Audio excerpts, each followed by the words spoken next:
Evet arkadaşlar, ekmeğim fırından çıktı. Lütfen Selvi'nin mutfağına puan vermeyi unutmayınız. Lütfen Selvi'nin mutfağını abone olmayı, beğenmeyi, yorum yazmayı, bundan sonraki tariflerimden haberdar olmak için lütfen zil tuşuna basınız. Merhaba arkadaşlar, Selvi'nin mutfağına hoş geldiniz. Bugün sizlere patatesli ekmek yapıyorum. Misafirlerinize tek kişilik sunumlarla davet sofralarınızı süsleyecek çok şık bir ekmek tarifim var. İyi seyirler diliyorum. Patateslerimi haşlayarak işe başlıyorum. 10 adet küçük boy patatesimi haşladıktan sonra kabuklarını soydum. Bu şekilde hazır. Şimdi önce mayamı hazırlayacağım. 2 tatlı kaşığı toz şeker, 1 tatlı kaşığı tuz,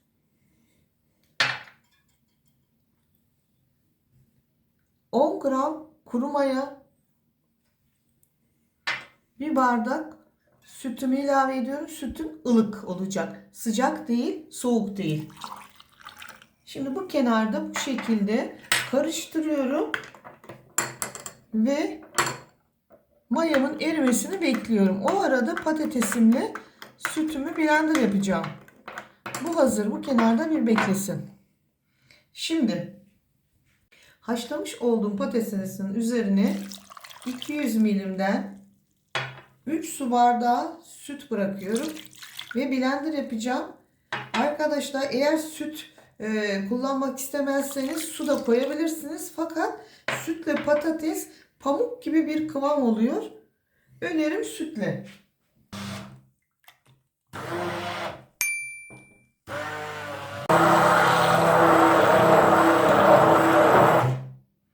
Arkadaşlar bakar mısınız?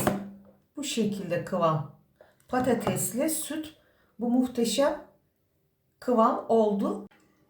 Şimdi patatesli sütümü pür haline getirdikten sonra büyük kaba alıyorum çünkü mayalayacağım.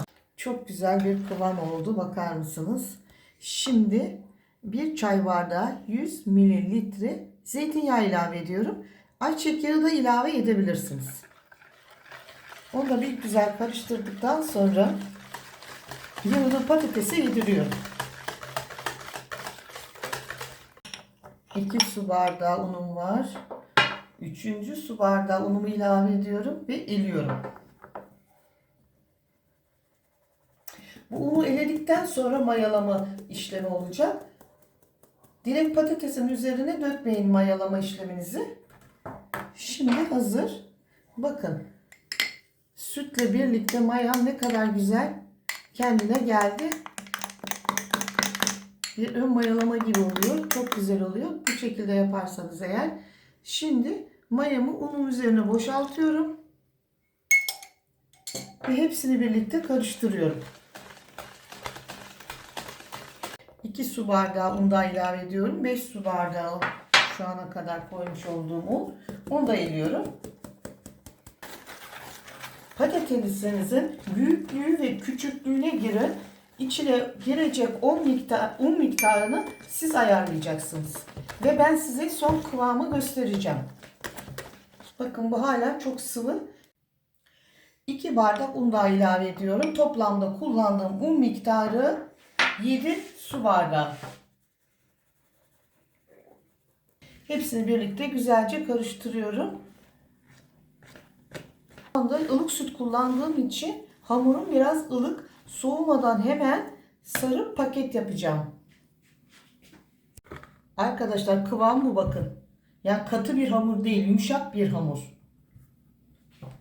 Şimdi üzerine hafif ben un serpiyorum. Kabarmasını kolaylaştırıyor bu şekilde. Şimdi kapatıyorum kapağını, güzelce bir 45 dakika mayalanmasını bekliyorum.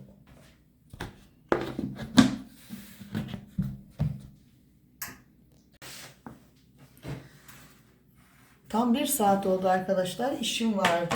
Bakar mısınız? Ne kadar güzel kabardı. Ve hala daha bakın pıt pıt atıyor. Şimdi öncelikle şöyle anlatayım size. Bu misafir ekmeği olarak yapıyorum. Hem okula çocuklarınıza sandviç olarak da gönderebilirsin. O yüzden tek kişilik kek kalıplarını dökeceğim. Yağladım, sıvı yağlı, unladım. Bir de içine susam koydum lezzetlenmesi için. Hem de kalıptan rahat çıkması için.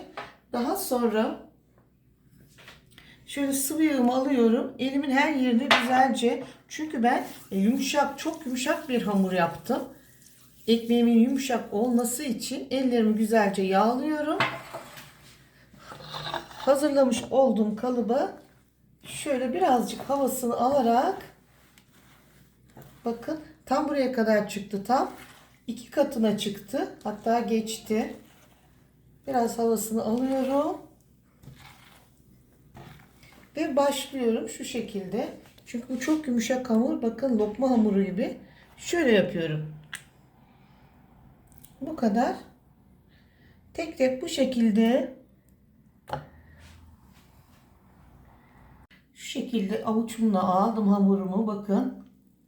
Akıtıyorum içerisine.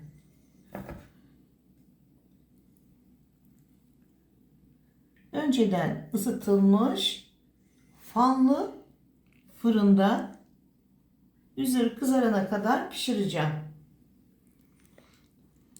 Şu anda fırınımı açmadım.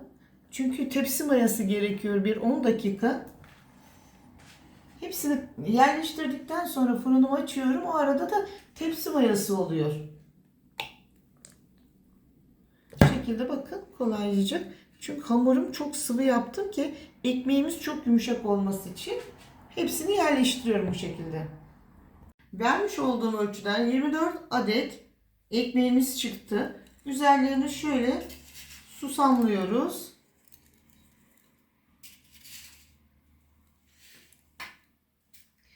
Ve çok az da çörek otu, ekmeğimize çok yakışıyor. Şimdi önceden ısıtılmış 190 derece fanlı fırında üzerleri kızarana kadar pişmeye gidiyor. Patatesli ekmeklerimi beğendiyseniz ve hala abone değilseniz lütfen Selvi'nin mutfağını abone olmayı, beğenmeyi, yorum yazmayı, bundan sonraki tariflerimden haberdar olmak için lütfen zil tuşuna basın. Lütfen Selvi'nin mutfağına puan vermeyi unutmayınız. Evet arkadaşlar, ekmeğim fırından çıktı. Patatesli ekmeğim fırından çıktı. Bakar mısınız şu güzelliğe?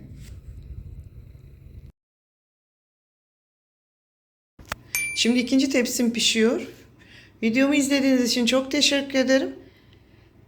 Lütfen abone olmayı, beğenmeyi, yorum yazmayı, bundan sonraki tariflerimden haberdar olmak için lütfen zil tuşuna basınız. Hoşça kalın, sağlıklı kalın, mutlu kalın. Patatesli ekmeklerim.